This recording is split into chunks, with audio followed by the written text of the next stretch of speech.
What's up guys, this is That One Apple Guy back at it again, another video, and today we're going to be looking at the Galaxy A12 in 2025. This device was released, I believe, in December of 2020 or somewhere around there, and it was known as their A10 series, their budget series. It was the successor from the A11, and it didn't really do everything right, but this phone, I believe, released at an MSRP for $200. But there are a couple gripes with it that I hate. First off is the screen's oleophobic coating. It has that coating where it constantly shows fingerprints and is not cleanable and feels rough. So as you can see, super fingerprinting. Clean it. Still fingerprints. There's streaks. With a normal phone, fingerprints, wipe away, no streaks. There's a big difference. It feels very cheap. It feels very bad. It has an all-plastic body here. I do like the look on the back. There is a quad camera setup with a flash and then this like line texture. And then matte on the bottom. I think this is a really nice two-tone finish. I actually like how this looks. Towards the right, fingerprint / power button, volume, up top, mic. Towards the left, SIM and SD card slot. And towards the bottom, we do have a headphone jack, which is nice. A mic, USB-C port, which unfortunately the USB-C port is only 15 watt capable, but we also do have a single firing speaker. So let's go ahead and set this up and then we'll go more in depth. So start. Please take all my information. Sure. Skip Wi-Fi. This is taking way longer than I expected. And it's one loading screen to the next loading screen. Do not copy. Another loading screen that has froze. Another loading screen.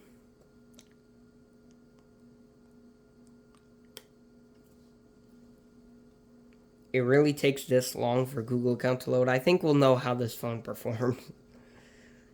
Wow, this is like the longest I've ever had to wait to put in my Google account. There we go. Okay, try to set up the fingerprint sensor.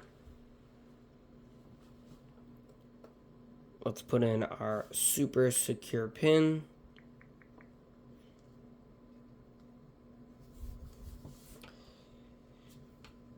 And let's scan our fingerprints. As you can see, sign mounted. Pretty fast to scan. Doesn't have you like move your finger or anything. Super quick. Let's add this one also to see how fast we can do it.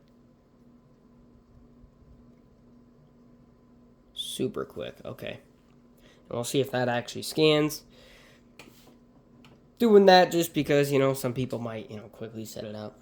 Google Assistant crap. I'm surprised it still loads since they've, switched everything over to Gemini. But, again, more Google Assistant. Some bloatware here from Samsung. Let's just turn this all off. More Samsung bloatware. Actually, let's install Notes. Some more Samsung bloatware. Are you sure? Finish. And look at that screen, how cheap it is. Okay, where's my...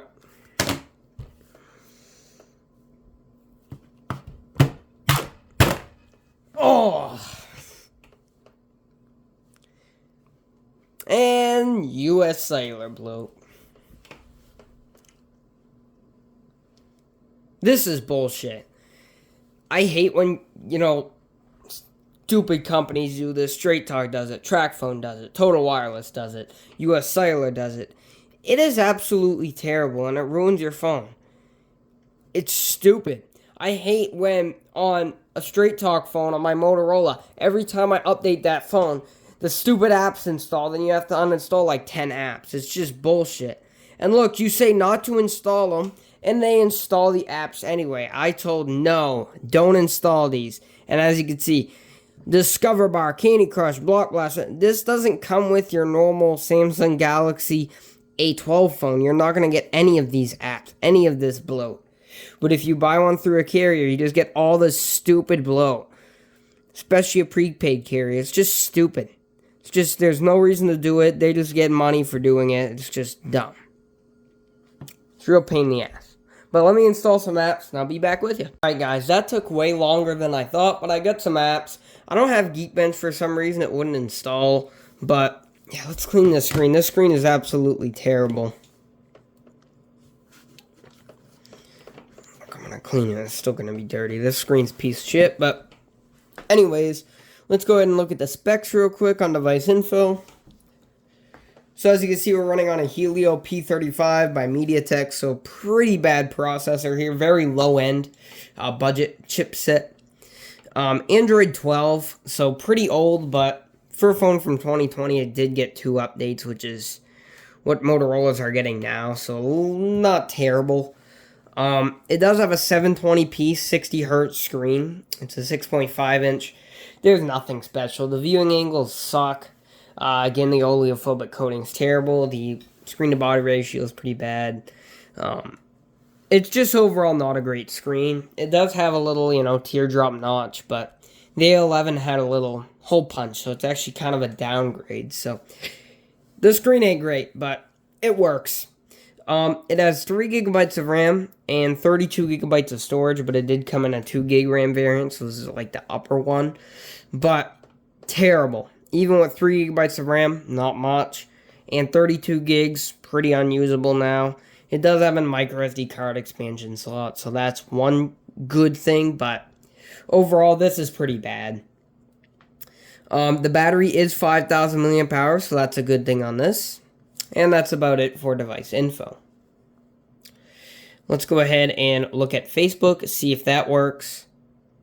And as you can see, it's working perfectly fine here. Let's go ahead and watch some reels. As you can see, it's working pretty good.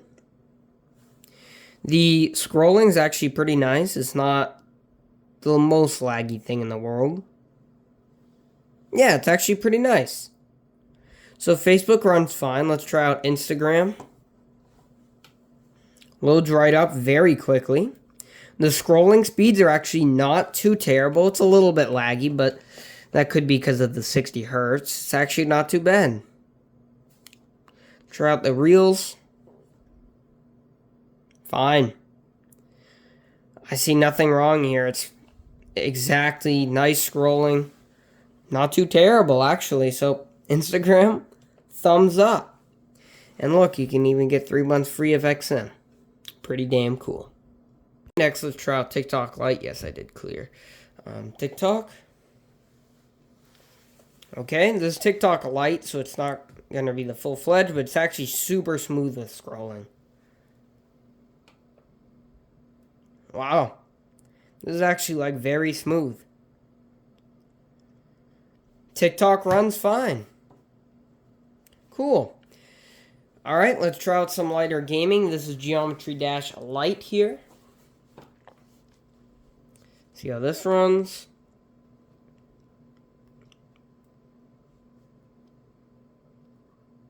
Oh, laggy. Laggy from the start. But will it free up? Oh, it's behind. I think it freed up, though. Yeah. So it's not bad, it's just me being bad at it. I wonder how this phone would swipe up on swipe gestures. I'll change it in a sec. Let's try swipe gestures to see if it's slow or not. So let's go into settings, display, and look at this screen. It's terrible. Navigation bar. And swipe gestures. So if I get this phone, I definitely get a screen protector with a better oleophobic coating, just because of how bad this oleophobic coating is. It's obviously going to be slow at first. It's not even swiping up. But, actually pretty speedy for its age. Okay, let's try Asphalt 8. We're just going to try the tutorial. So, Asphalt 8 running fine so far. Let's break. Fine. It doesn't look the best, but it's an older phone. This is running better than the A03s. Yeah, zero lag. The A03s was lagging all sorts of, and it's a super easy game to run, so this is running completely fine. I see no issues, which is good. You can see that, oh, a little lag spike there. You can see that some of these older budget phones are starting to improve a little bit as the years go on. And just like that, we're in first. How do I go home? Let me out. Let me out. Home. It's glitching. Older phone. There we go. Whoa. Flew out of the tripod. Excuse me. Anyways, let's look at the cameras. So we have a... What is this main sensor? I believe it's a 48 megapixel. But I could be, totally wrong there. I'm going to guess. I'm going to say 48. I believe it is. And then we have a, I believe, 5 megapixel ultra wide, a 2 megapixel macro, and a 2 megapixel depth sensor. So it's really just a dual camera setup or a triple. But yeah, the depth sensor is basically useless because it's portrait mode. And now in newer phones, they integrate it already, so. But overall, the camera has some pretty good features for being such a cheap phone. So 1x, 0.5, you can zoom up to 10x. The 0.5 kind of looks like a fisheye lens. It's very wide and very low quality, but it is a 0.5 on such a cheap phone back in 2020. So it does have that going for it. The 1x is actually not too terrible with the quality. It does not have, a dedicated 48 megapixel mode. I believe it's just regular. If I take a picture, I wonder what it would be.